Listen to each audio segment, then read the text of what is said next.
Olá, todos e a todas. A gente está aqui hoje com a ex-prefeita, ex-vice-prefeita de São Paulo, a Nádia Campeão. É uma honra ter você aqui comigo. É um prazer também que tenha aceitado o convite. Adorei. E também a gente vai falar um pouco do curso, vai falar um pouco de você também, acho que é legal para começar.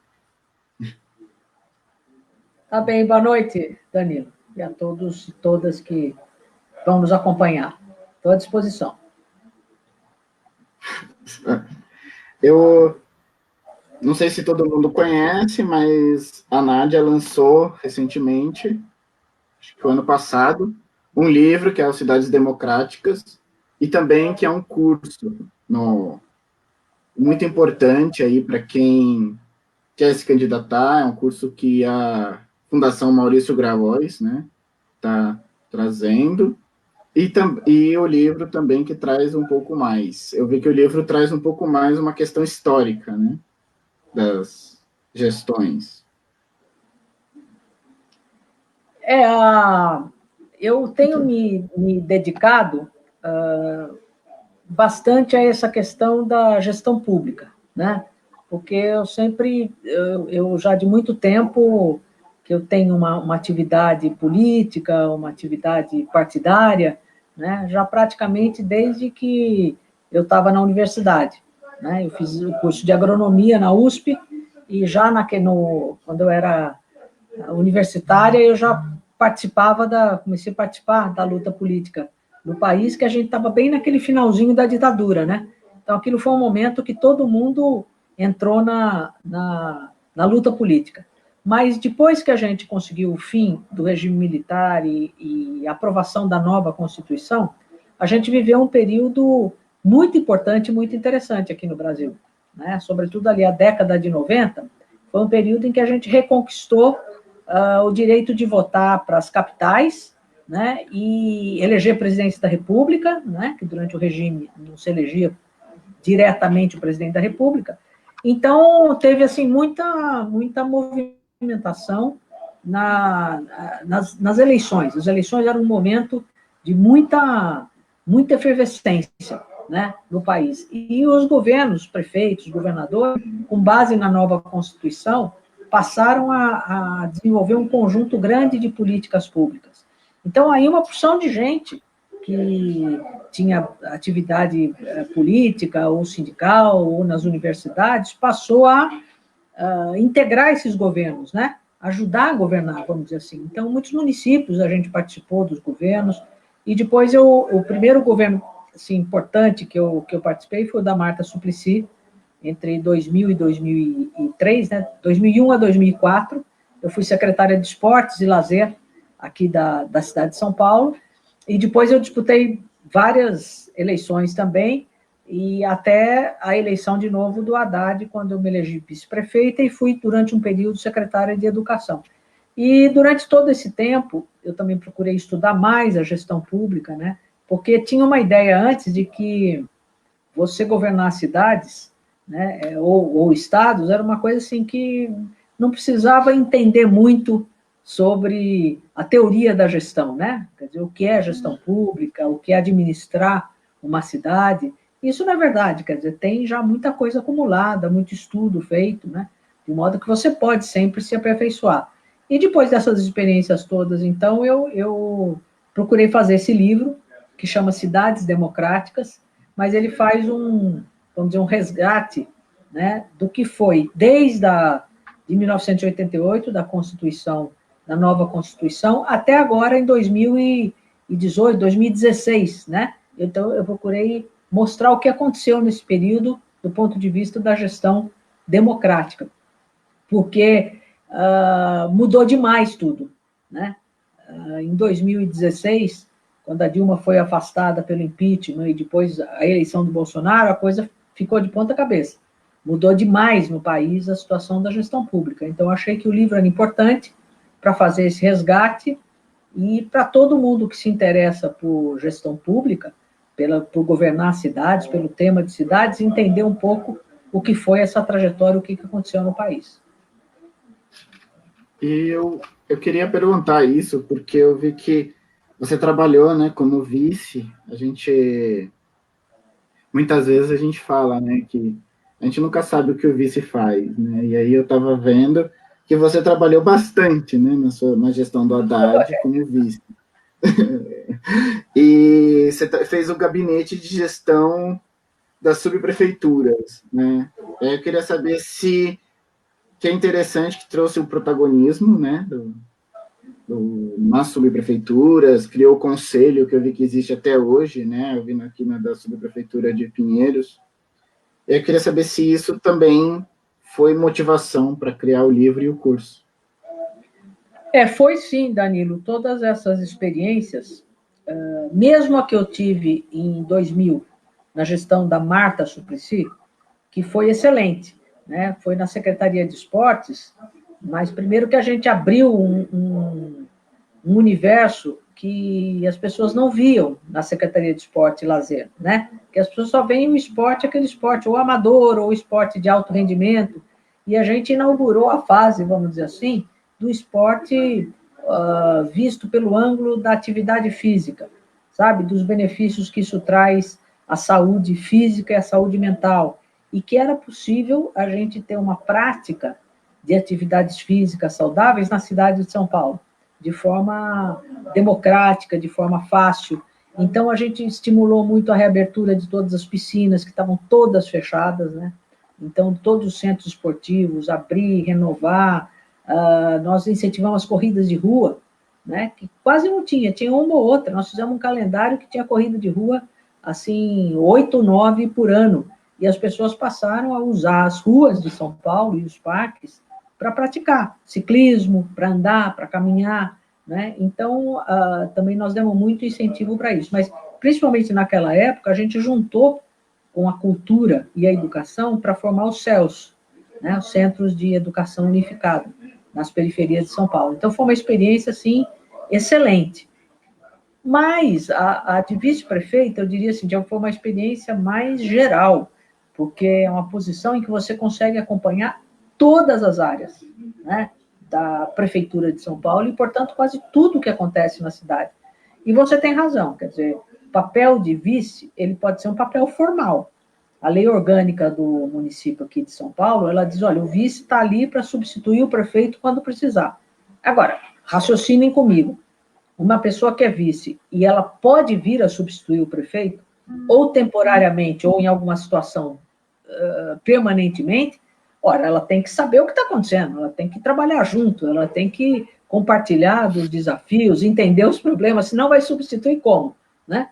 Então, esse entendimento a gente tinha bastante, eu e o Haddad, quer dizer, vamos trabalhar junto, né? A chapa é para quando ele precisasse ser substituído por algum motivo, eu teria condições de exercer o papel.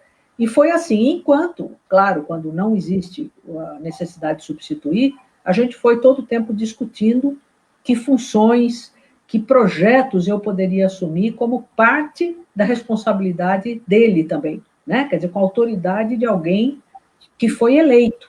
Porque um secretário você escolhe, indica, mas ele não foi eleito, ele pode ficar a gestão toda ou sair, se não estiver funcionando. Mas o prefeito e o vice não, tem autoridade da eleição.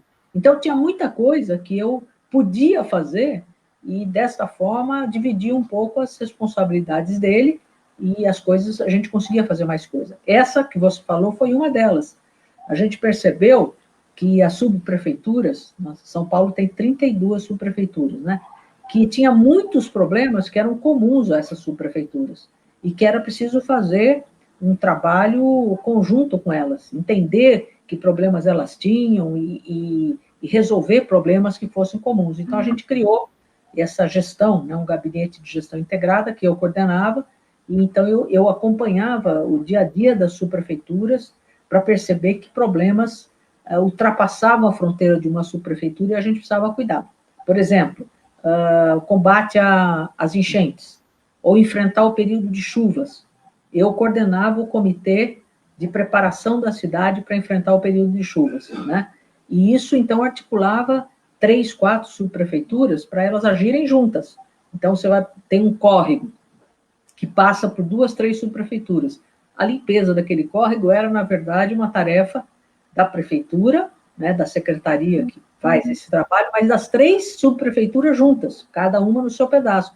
Então, a gente fazia mutirões conjuntos, a gente fazia o treinamento, né, da defesa civil das 3 subprefeituras em conjunto, né? Então, esse é um exemplo, mas tem outros de outras áreas. A gente fez, por exemplo, o combate à dengue, né? Nós tivemos, na nossa gestão, foi quando teve o pico de epidemia da dengue, né?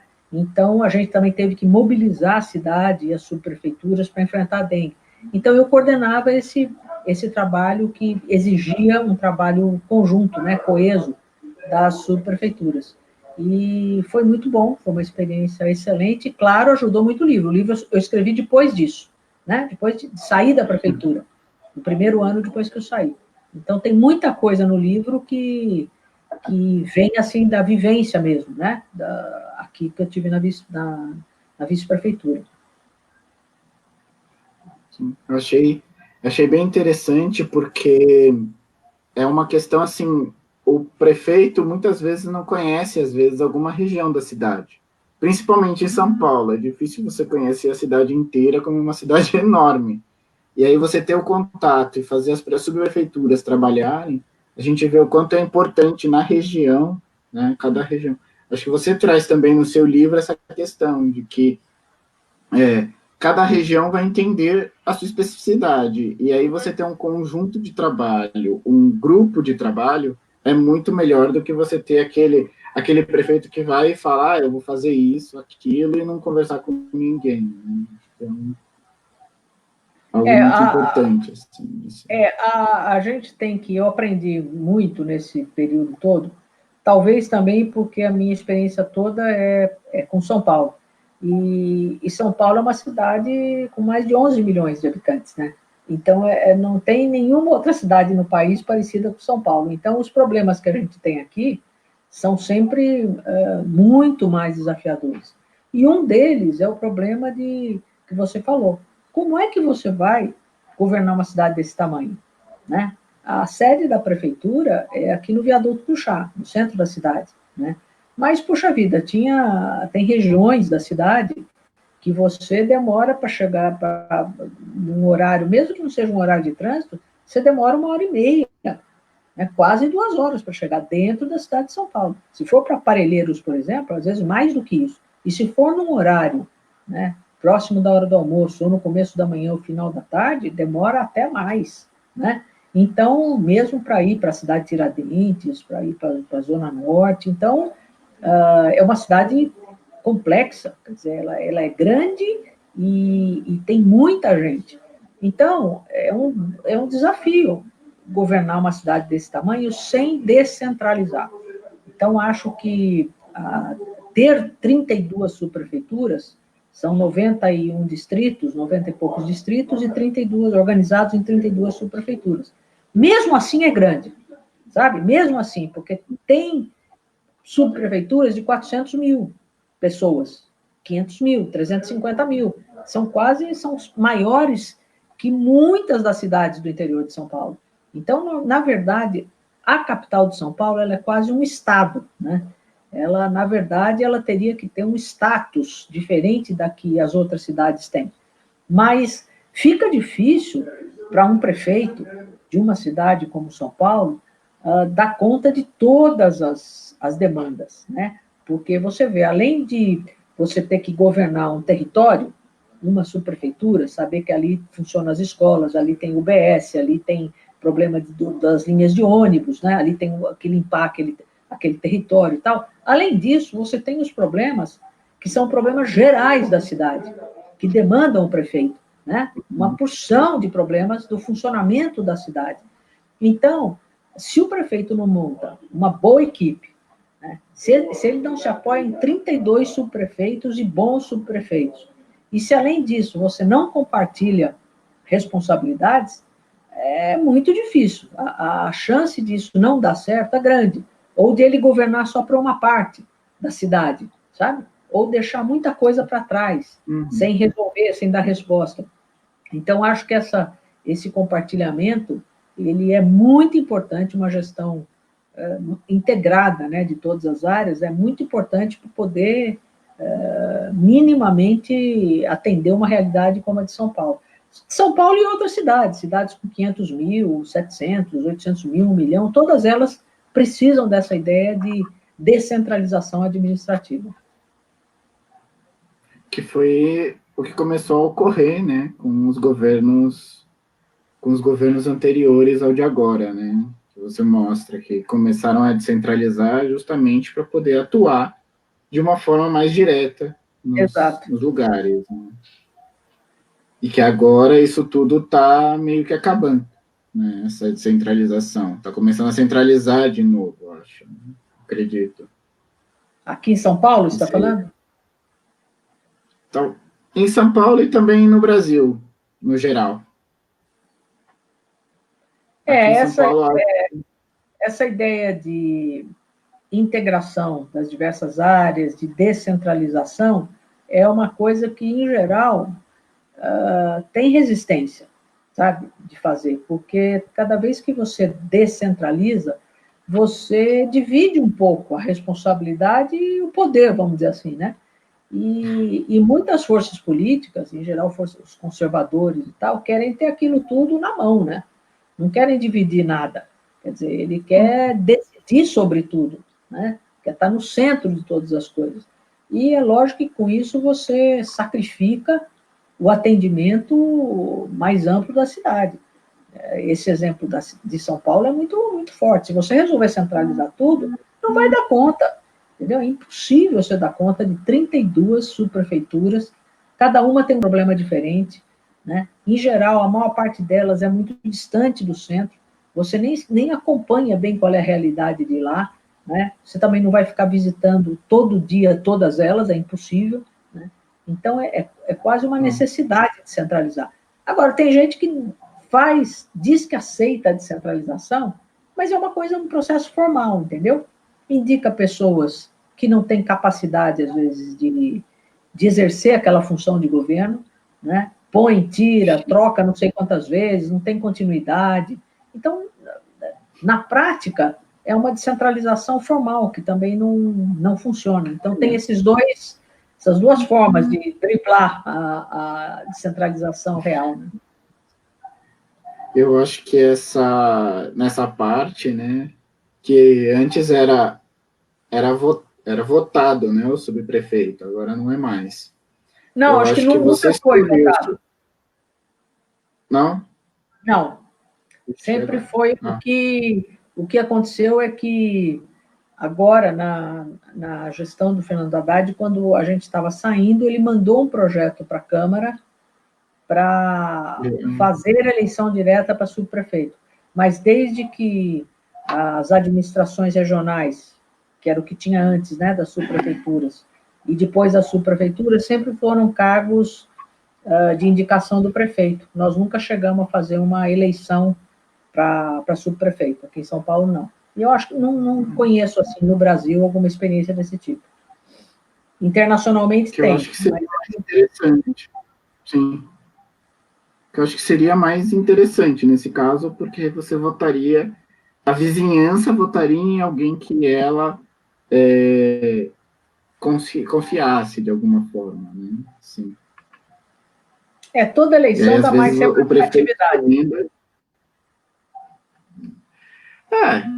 Eu acredito que sim, né? A gente nunca...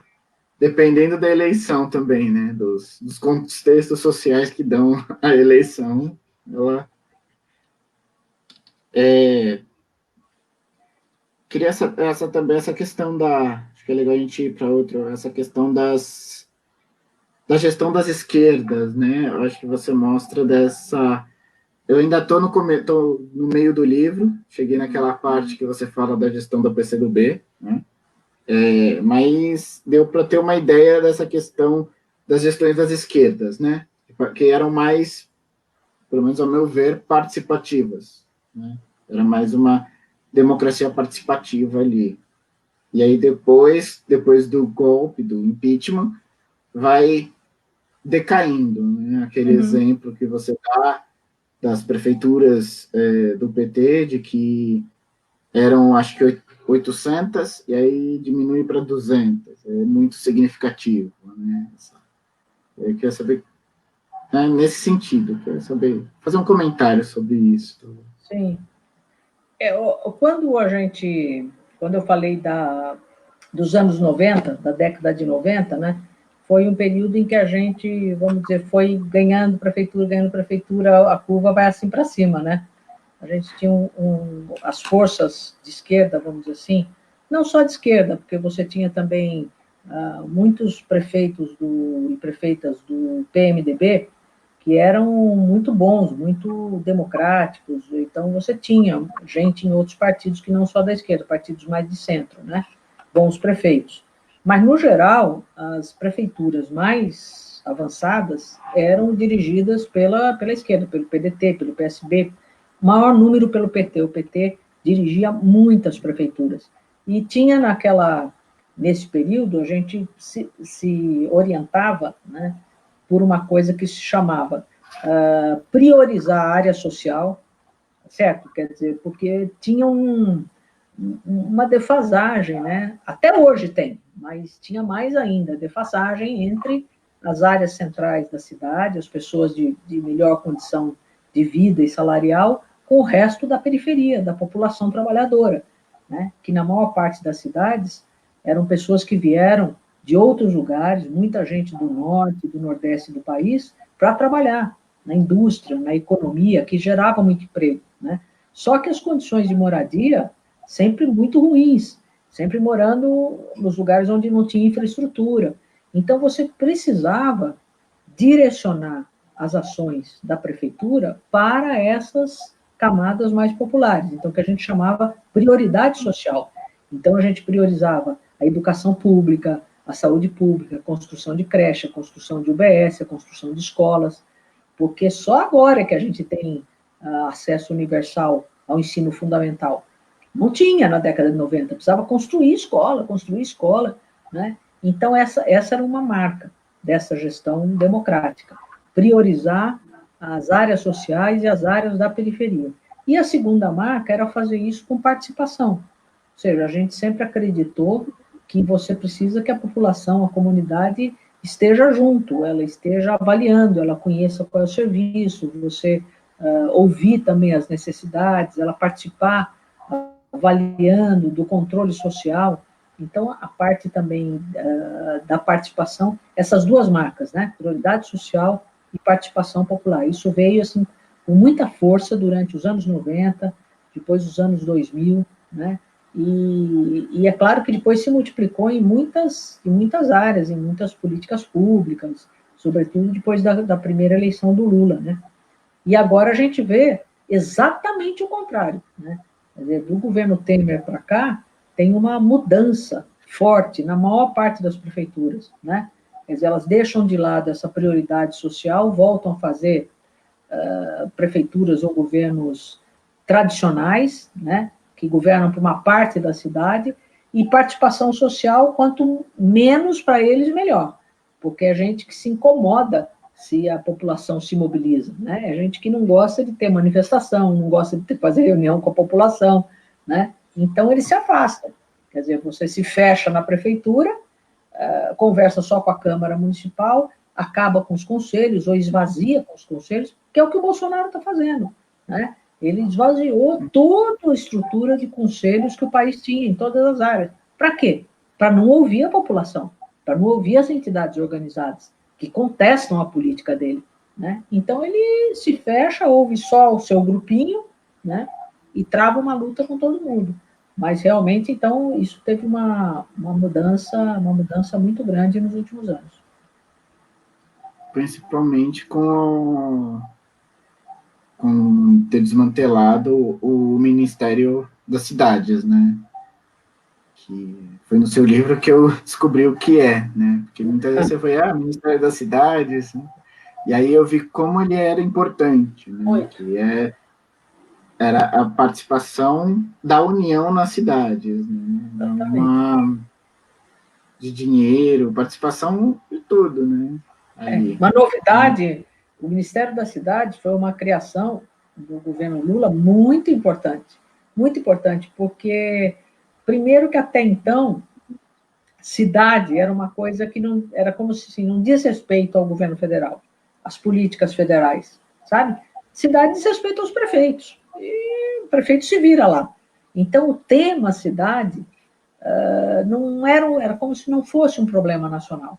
Mas acontece que as pessoas, 85% das pessoas do país moram em cidades hoje. E as nossas cidades são cidades grandes e com problemas de grande porte, né? Portanto, o governo federal, se ele quiser atender a população brasileira, ele tem que dialogar com os problemas das cidades. E a segunda novidade é que o Ministério das Cidades ele acabou articulando num mesmo ministério todos os problemas principais que atingem as áreas urbanas, e não de forma separada. Então, no Ministério das Cidades, você tratava de habitação, o programa Minha Casa Minha Vida estava coordenado pelo Ministério das Cidades, mas você tratava de saneamento, você tratava de mobilidade urbana, né? Você tratava de combate à ocupação das áreas de manancial, do problema das favelas. Então, o que acontece é que o Ministério das Cidades integrou todas essas ações que precisam ser feitas na cidade. Quando teve o PAC, que era aquele Programa de Aceleração do Crescimento, o PAC das cidades, ele tinha essas obras conjugadas, né? Tinha obras de mobilidade, tinha obras de construção de moradia, tinha obras de saneamento, né? De urbanização. Então, o Ministério das Cidades foi realmente uma coisa extraordinária e foi um dos primeiros que o Bolsonaro acabou, né? E cidade, cultura, essa coisa toda foram os ministérios que ele logo acabou com isso, né? Quer dizer, porque eram ministérios eminentemente da área social também, né? E também era onde eu ouvia, né? Também as pessoas, como você falou, né? Até porque tem uma coisa que você fala que é que a política só se faz diretamente com as pessoas, e a gestão e o político que está mais próximo das pessoas é o das cidades, né? É o prefeito, não tem, mas isso não tem a menor dúvida. Até porque, né? Você mora em cidade, você não mora na União, né? Você mora, Sim, exatamente, mora em cidade e você acha fácil um vereador, um prefeito, entendeu? Você põe todo mundo dentro de um ônibus e com 50 minutos está na frente da prefeitura, né? E para você ir fazer um protesto em Brasília, você tem que viajar 12, 13 horas, custa caro, né? Então é muito distante. Ali vão só representações. Mas na cidade, não. Na cidade você consegue mobilizar as pessoas mesmo, que estão vivendo o problema, né? Você faz uma reunião no bairro, vão lá os moradores do bairro. Eles vão dizer, olha, está acontecendo isso, aquilo, aquele outro. E, então, o impacto é muito maior, né? Então, eu acho que governar cidades, eu acho sempre mais interessante, sabe? Eu acho uma coisa mais interessante do que outras esferas de governo, mas é muito difícil também, é uma coisa mais, a pressão é mais forte, né? até porque, né, você está ali próximo das pessoas, né? Tá bem. E política é mais ou menos, é mais isso, né? Você tá com as pessoas ali, né? Sentir, ouvir, é muito importante. E resolver A gente que problema, está na né, política, Danilo? sim. Porque ouvir é super importante, é decisivo, mas depois as pessoas querem saber o que você vai fazer, né?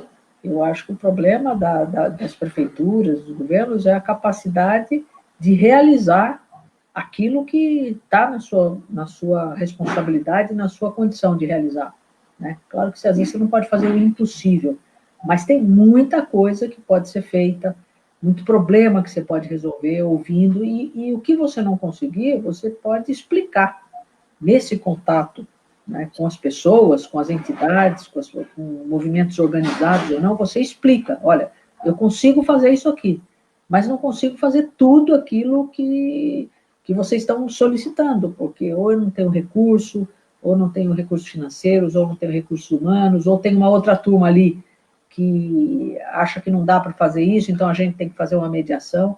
Então, governar também é resolver conflitos e mediar interesses, né? Quer dizer, preservar o interesse público, às vezes, não é todo de um grupo, nem o que pensa o outro grupo. Às vezes é uma mescla daquilo, é um acordo que você faz. Então, quem está na gestão pública tem que fazer isso tudo, mas, sobretudo, tem que realizar. Se você ficar 4 anos lá e a cidade está do mesmo jeito quando você encontrou, você não agregou nada, você não resolveu nenhum problema, você não melhorou nada, você não modernizou nada, você só está administrando aquilo que você já tinha, pode contar que essa gestão, entende? Não é uma boa gestão, né? Quando a gente fala, o cara está só administrando, é um pouco essa lógica, né? Quer dizer, ele só pegou aquilo e naquilo ele entregou. Pode ele não ter feito nenhum tipo de erro maior, ou ter se portado corretamente, mas ele não desenvolveu, ele não agregou coisas novas, né? Ele não resolveu novos problemas, entende? Então, eu acho que esse critério é muito importante. Agora que tem eleição municipal, é um critério bem importante de discutir. Obrigado. Falar sobre esse contexto, que eu li uma entrevista sua, uma parte que você fez no lançamento do seu livro, né? Aí eu não sei, vou perguntar isso primeiro, o que você acha que vai ser o contexto dessas eleições desse ano, né? Porque a gente espera muito, já ouvi muita gente falando em lives de que esse ano as eleições acabam tendo uma guinada de novo à esquerda, né? E que a esquerda vai vir para poder, vamos dizer, salvar o problema que está tendo agora com a pandemia, né? Vai vir como, não como oportunidade, mas como outro lado, né? Como alguém que fale, não, a gente está aqui, já tem programas para poder ajudar. Eu não sei se você acredita nisso. Eu acho que o contexto, tanto da eleição como do próximo mandato, né? Que começa em 2021, os novos prefeitos e vereadores começam a governar em 21, e ficam até 2021, 22, 23, 24, né? É um contexto completamente impactado pela crise sanitária e pela crise econômica e social que a gente já começou a viver. Nós estamos só no comecinho, porque a crise sanitária, a gente não sabe quanto tempo ela vai demorar, mas se espera que em algum momento, talvez o ano que vem, um pouco mais, se tenha uma vacina, vamos dizer, né? E aí você consegue ter uma solução mais profunda, assim, mais definitiva para a questão da pandemia. Também ninguém sabe afirmar que isso vai acontecer. Mas os efeitos, né, da pandemia, e não só da pandemia, da política do governo Bolsonaro, porque é bom a gente lembrar que o país já estava em crise social e econômica antes da pandemia, né? Em janeiro deste ano aqui, a gente já tinha 12 milhões de desempregados, né? O Brasil estava crescendo 1,1%, quer dizer, praticamente nenhum crescimento, né? Então, a coisa já estava muito ruim. A pandemia veio e agravou uma crise que já existia. Então, na verdade, essa crise, ela está aprofundada e vai ser de difícil superação, porque a destruição que a gente está vendo agora, né, é muito forte. Quantas pessoas desempregadas? Quase metade da força de trabalho do país está desocupada, né? Nós podemos chegar a 18 milhões de desempregados, né? Então, tem já mais de 500 mil empresas fecharam, quer dizer, entraram em falência. Elas não vão reabrir mais. Mesmo que elas tenham alguma ajuda, algum crédito, as pessoas voltem a circular, essas empresas não reabrem mais. Então, isso tem um impacto na cidade muito forte, porque você vai ter, pela primeira vez, um grande número de pessoas que não vai ter garantida a sua sobrevivência, né? E isso vai impactar muito a economia, a área social. Muita gente deixou de pagar plano de saúde e vai para o SUS. Tirou os filhos da escola particular e vai para a escola pública, né? Para ficar em 2 exemplos. Quer dizer, então, a demanda para cima das prefeituras será muito grande. Por isso, eu acho que o contexto da eleição e do pós-eleição é o contexto da crise sanitária e da crise social e econômica. Escola, por exemplo. Nós não sabemos. Estão dizendo que a escola deveria voltar agora em setembro, né? Mas os problemas de ter ficado 6 meses parado, eles vão continuar no ano que vem, né? A educação ainda vai ter que se reorganizar. Isso se não tiver que parar outras vezes. Então, eu acho que esse é o que vai dar o tom. E quem conseguir, né, responder a isso, que alternativas a gente pode ter para enfrentar isso, eu acho que vai ter mais sucesso na eleição. E enfrentar isso não vai ser fácil, porque o governo federal não está se mostrando, não vai ser parceiro para enfrentar isso aí, entendeu? Então, claro que vai ter vamos dizer assim, uma divisão, vamos dizer, entre aqueles candidatos que vão dizer, não, tudo que o Bolsonaro, o governo Bolsonaro está fazendo é certo, ele é o melhor presidente do mundo e eu estou apoiando, né? E outros candidatos que vão questionar tudo o que aconteceu no país, que vão questionar o comportamento que ele teve na pandemia, vão questionar as medidas que ele está tomando ou não tomando na economia, né? Então, acho que essa vai ser a grande discussão da eleição. E, claro, os candidatos mais da esquerda, né, da oposição, vão tentar fazer essa discussão com a população, né?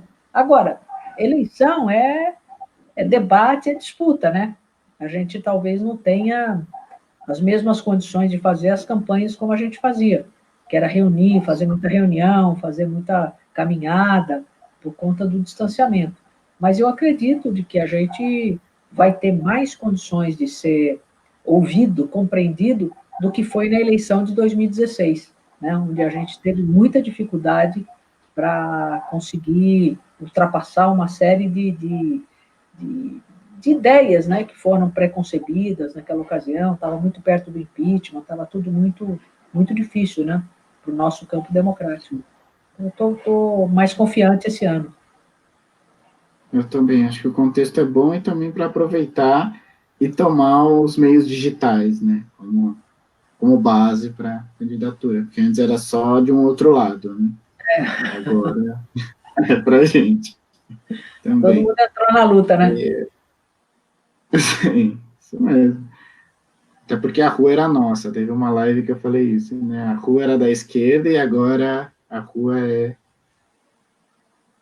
eu queria, acho que você falou também, né, desse negócio da descentralização, né? Acho que ficou muito claro durante a pandemia de como a não existência eu estava pensando isso agora, a não existência do Ministério das Cidades e a falta de escuta dos problemas da cidade se escancarou, né, com a pandemia. Acredito que tenha porque o prefeito falava uma coisa, a gente tem aquela reunião ministerial em que falam, né, que se tiver um prefeito, tem gente ali, né, ele fala aquilo. Então, para você ver como eles não estão alinhados, né, mesmo se fosse de partidos que não são nem de um lado e nem de outro, estavam ali. E aí eu queria... Diga. Não, pode falar, depois eu faço a pergunta. Não, era uma observação só, porque quando a gente fala no Sistema Único de Saúde e no Sistema Público da Educação, pegando esses dois exemplos, eles foram sistemas que foram pensados de forma integrada entre as três esferas do governo, né? Entre a União, os estados e os municípios. Quer dizer, o SUS ele é um sistema interdependente, onde as responsabilidades elas estão compartilhadas, na educação também, né? Quer dizer, nos prefeitos, as prefeituras fazem a educação do ensino fundamental, os governadores, os governos, ensino médio e algumas universidades, e o governo federal, ensino técnico também, e universidades, e institutos de ciência, mas tudo é um conjunto. Então, os recursos são divididos, né, desta forma, igual essa questão do Fundeb que a gente está vendo. Então, tem uma partilha de recursos e de responsabilidades. E o SUS é igualzinho. Então, quando o governo federal deixa de jogar um papel, né, deixa de agir como coordenador da parte dele do sistema, é péssimo. Entende? O sistema todo fica falho. Às vezes, o contrário também é verdadeiro. Aqui em São Paulo, antes da nossa gestão, da gestão com o Fernando Haddad, quem governava a cidade primeiro foi o Serra, depois o Kassab. e eles estavam em oposição ao governo Lula, certo? Então, o que acontecia? Tudo aquilo que o governo federal elaborava, organizava de políticas públicas, de projeto, eles não queriam trazer para São Paulo, porque achava que isso ia beneficiar o governo federal. Então, São Paulo deixou de receber muita coisa por conta disso. Quer dizer, quando não funciona também, né, no plano local, essa relação, as políticas públicas pecam. Então, SUS, educação pública, sistema de assistência social, tudo isso, segurança pública, tudo isso são sistemas compartilhados pela Federação Brasileira. Né? Então, é muito ruim quando uma peça falha. E no caso de São Paulo, a outra observação que eu queria fazer é que eu acho que a condução que o prefeito deu na pandemia, também deixou a desejar desse ponto de vista de olhar o seu território e tomar medidas coerentes com aquilo. Por exemplo, quando começou a doença a entrar para a periferia, ela começou a penetrar ali pela Brasilândia, né? Os casos começaram a se concentrar ali, as mortes. O que o prefeito tinha que ter feito? Tinha que ter feito uma operação de focar na Brasilândia e tentar resolver os problemas ali, né? Quer dizer, então, impedir que aquilo alastrasse, fazer isolamento naquela região, né? Dedicar todos os esforços naquela região, mobilizar subprefeituras, entidades locais, e não, foi um dia depois do outro. Então, o negócio estourou na região, né? E depois foi estourando em outras regiões também. Então, você vê que, às vezes, a falta de uma gestão descentralizada, né, compreender o que está acontecendo nos territórios, é muito importante. Fazer isso adequadamente poderia ter evitado que a epidemia tivesse um pico, tanto no Sapopemba como na Brasilândia, como foi. Né? Eu acho que dava para fazer mais do que foi feito. Também acredito que deveria fazer mutirão de teste, fazer esse tipo de políticas, acho que seria exatamente. Isolamento, né, na Brasilândia, eles podiam ter feito o que foi feito pelo Paraisópolis, pelo movimento comunitário de Paraisópolis. Podia ter feito isso na Brasilândia. Você pega 4, 5, 6 escolas que estavam fechadas e faz dali um local onde as pessoas que estão que testaram positivo para o Covid, que não tem condição de fazer isolamento em casa, fazia isolamento dos 14 dias num local como esse, entende? Onde a pessoa tem as refeições, tem tratamento, tem alojamento, a pessoa fica ali, porque às vezes na casa não tem como fazer. Uma casa pequena, né? E um passou para o outro passou para um. Se eles tivessem feito isso na Brasilândia, logo no começo, testar e isolar. Testar ali, você não precisava testar a cidade inteira, mas fazer ali, concentrar os testes ali, isolar, fechar o comércio todo ali, né? Fazer um lockdown naquela região, você não precisa fazer na cidade inteira, mas faz ali, né? Suspende, avisa a cidade que as pessoas que moram na Brasilândia não vão para o seu trabalho, vão ficar em isolamento. Puxa vida, você podia ter quebrado aquela cadeia da transmissão naquela comunidade, que é uma comunidade grande. Brasilândia é uma subprefeitura grande, entendeu? E muito densa. Então, eu acho que não foi feita uma boa condução com essa ótica descentralizada que a gente falou no começo da conversa, sabe? Que faz toda a diferença quando você olha cada território e age em cada território de forma diferenciada. Acho que também teve um medo aí, né? Acho, porque tem muitas pressões, né, durante agora a pandemia. Acho que existe bastante. Que a gente viu também que estava desorganizado até mesmo com a questão do rodízio, né? Que ele fez o rodízio mais forte, viu que não deu em nada e voltou. É claro, as pessoas que mais pegaram, que mais tiveram o Covid aqui, são de regiões onde a minoria tem carro para trabalhar, né? A maioria anda de transporte público, de trem, ônibus, então não muda muito. Você só fez aquela pessoa que não ia pegar, que já andava de carro para fazer tudo, não pegar. Então, não. E aí, acho que talvez perguntar sobre o curso, acho que seria legal perguntar como veio essa ideia do curso, se foi para ajudar os pré-candidatos, se foi mais em relação ao livro, assim. Não, o curso veio para ajudar a colocar o tema da cidade na agenda da luta social, né? Porque, às vezes, é difícil. A gente sabia que esse ano é um ano de eleições municipais, tá certo? Então, nós já sabíamos disso desde o ano passado, claro. E a Fundação achou o seguinte, olha, é bom a gente já organizar alguma coisa que ajude todas as pessoas que vão atuar nesse movimento a pensar, refletir sobre que problemas a cidade tem. Quer dizer, quando nós planejamos o curso, que foi metade do ano passado, e nós gravamos as entrevistas em janeiro e fevereiro, não tinha pandemia, né? Então, nós levantamos assim, quais são os principais temas que vão aparecer na discussão municipal, né? E que vão orientar as escolhas e os programas que serão apresentados. Então, nós vimos logo, o problema do desemprego.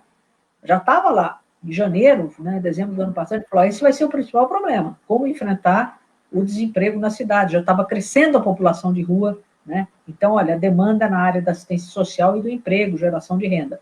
Mas a gente sabia que saúde é sempre a primeira questão apontada pela população. Sempre, em todo lugar, em qualquer cidade do país, né? Então, vocês imaginem, antes da pandemia, o principal problema do país era a saúde, já, né? Então, a gente fez um bom debate sobre saúde. E depois, aqueles problemas que são, vamos dizer, que são as questões que atingem todo mundo numa cidade, né? Mobilidade, problema do transporte público, né? Que tem muita dificuldade em todas as cidades, a educação, que precisa ter mais qualidade, né? E esses problemas que a gente tem que estar sempre ligado. Às vezes as pessoas não falam dele, não apontam como principal problema, mas eles são problemas que interferem, inclusive, na saúde pública, que é o caso do saneamento e as questões ambientais, né? Se você perguntar para alguém qual é o principal problema da sua cidade, ninguém vai dizer o saneamento. Porque a gente não tem um tratamento adequado das questões ambientais, não. Mas acontece que quem está na gestão sabe que aquilo faz diferença, né? Que tratamento você dá para o lixo que você recolhe, né, da casa das pessoas, como é que você tem saneamento básico, fornecimento de água e coleta de esgoto, como é que está o tratamento dos córregos da cidade, como é que está a ocupação na beira das represas, como é que estão suas áreas verdes, como é que estão os seus parques. Então, tudo isso, como é que está a qualidade do ar, tudo isso são questões ambientais e a gente planejou esse debate.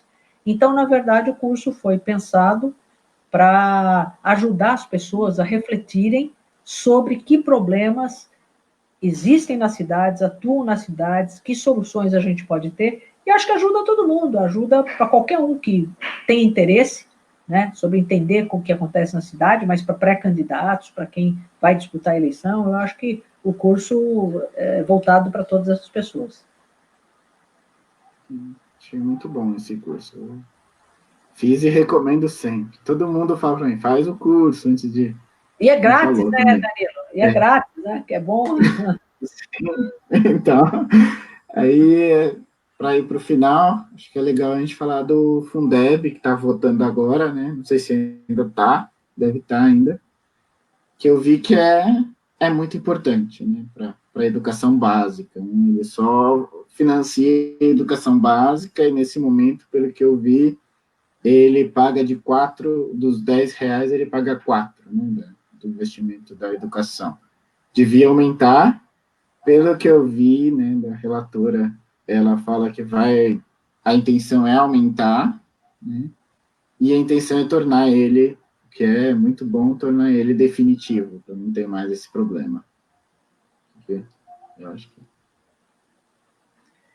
O Fundeb, é incrível o momento que a gente está passando, né? Porque não passaria pela cabeça de ninguém criar problema em renovar o Fundeb. O Fundeb foi uma coisa de tão boa para a educação do país todo, para todas as prefeituras, para todos os estados, para todas as cidades, entendeu? Que na cabeça de ninguém passaria o seguinte, não vamos renovar, porque ele vence agora esse ano. Então, você tinha que, durante esse ano, fazer as renovações que precisasse, ajuste, votar para ele valer por mais 5 ou 10 anos, ou até ser permanente, tornado permanente o Fundeb. E a avaliação de todo mundo era que devia, inclusive, ampliar a participação da União no Fundeb, né, que era de 10%, subir até 20%, gradativamente, quer dizer, 12, 13, 15, 20, 25%, né? Por quê? Porque o sucesso do Fundeb é muito grande. Ele é responsável por uma parte grande do financiamento da educação, e ele fez uma outra coisa bem legal, que é o seguinte, ele equilibrou aquilo que qualquer aluno do país tem dedicado a ele na educação, porque antes era o seguinte, quer dizer, municípios que têm mais recurso, os alunos tinham uma educação com mais recurso.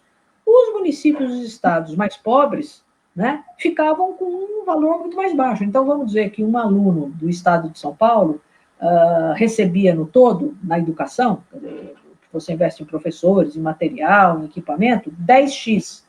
E um aluno lá do Maranhão, do interior do Maranhão, recebia 1x, né? Quer dizer, então tinha uma desigualdade naquilo que era investido na educação. O Fundeb, então, o que ele faz? Ele é um fundo e ele equilibra isso.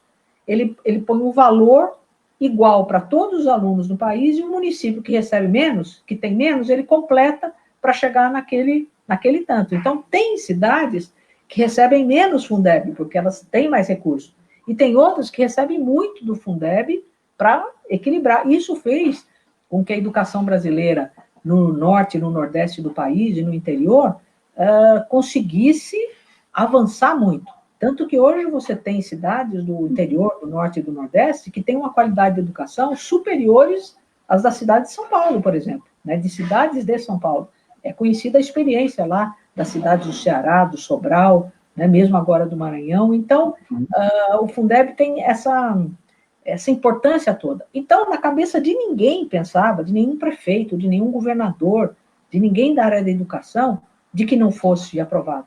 Acontece que aquele suposto ministro, né, porque eu me recuso a achar que um cidadão daquele foi ministro da educação em algum momento, é uma vergonha você olhar os ministros que o Brasil já teve e dizer que aquele Weintraub foi ministro de alguma coisa, né? E como diz aquele que fugiu dos Estados Unidos.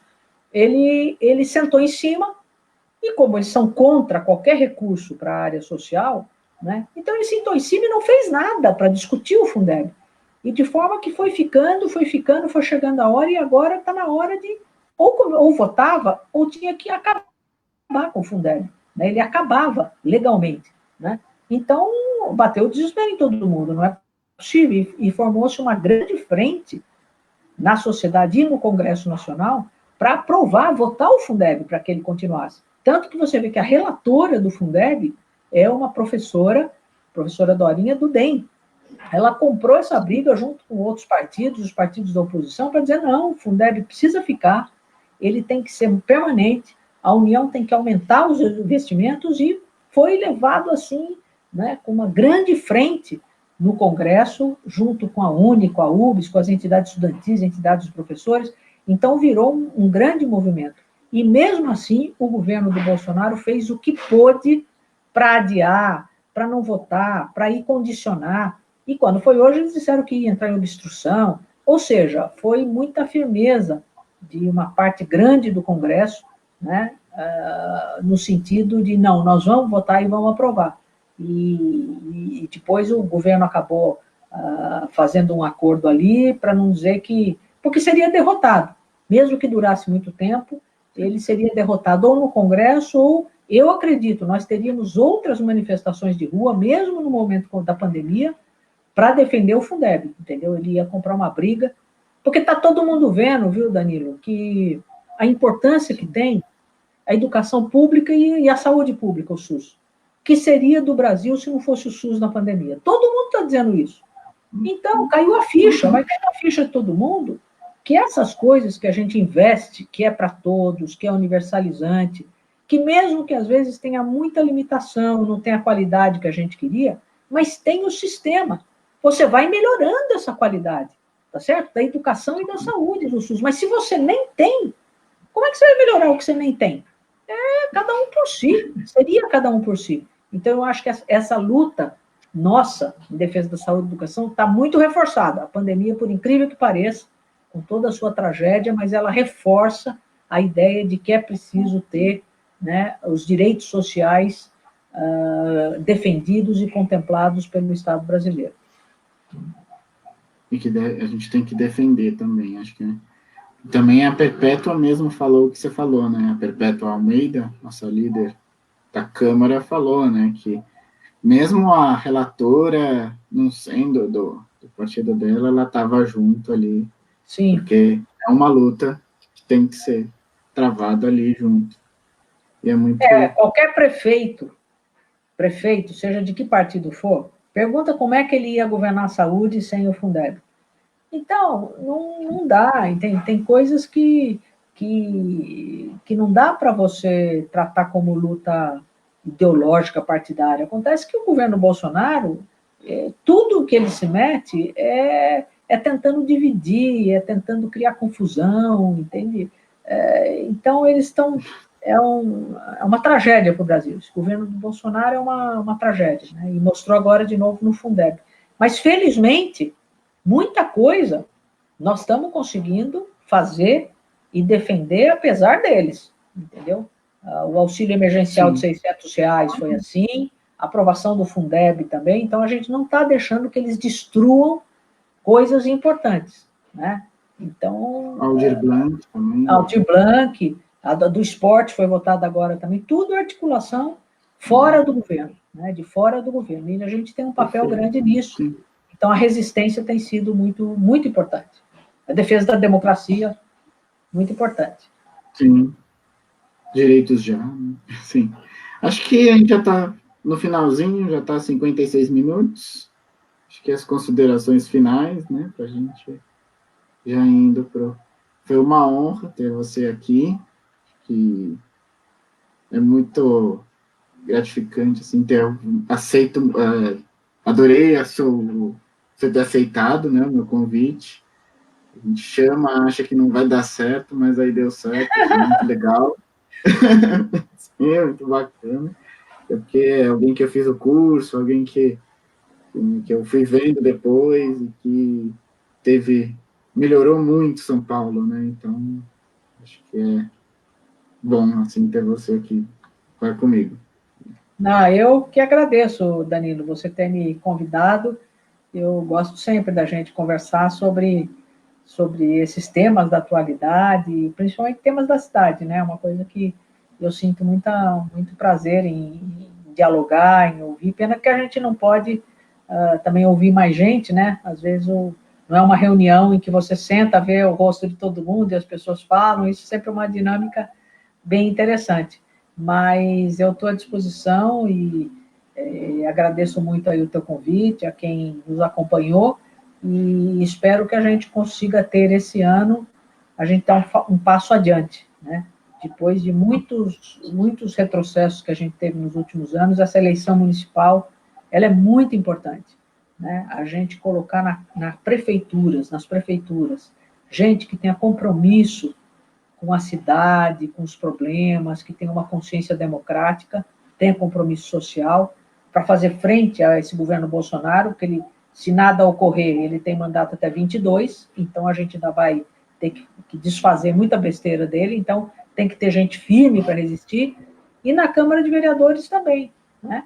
Pessoas que possam dar sustentação a uma nova política, jovens, mulheres, negros, gente comprometida com o povo. Então, nem todo mundo vai se eleger, mas todo mundo vai ajudar a eleger um grupo melhor, né? É a soma de votos de todos que vai fazer com que a gente tenha espaço de voz, né? E de mobilização e de resistência também na Câmara de Vereadores, que é importantíssimo, né? A gente tem plano diretor para rever, tem problemas aqui da cidade grandes para resolver. Eu acho que a gente deve lutar por uma mudança num sentido positivo, para dar um passo adiante e continuar defendendo os direitos sociais e a democracia na cidade e no país, tá bom? Então, muito obrigada, um abraço a todos aí, você e a todos, os demais. Obrigado.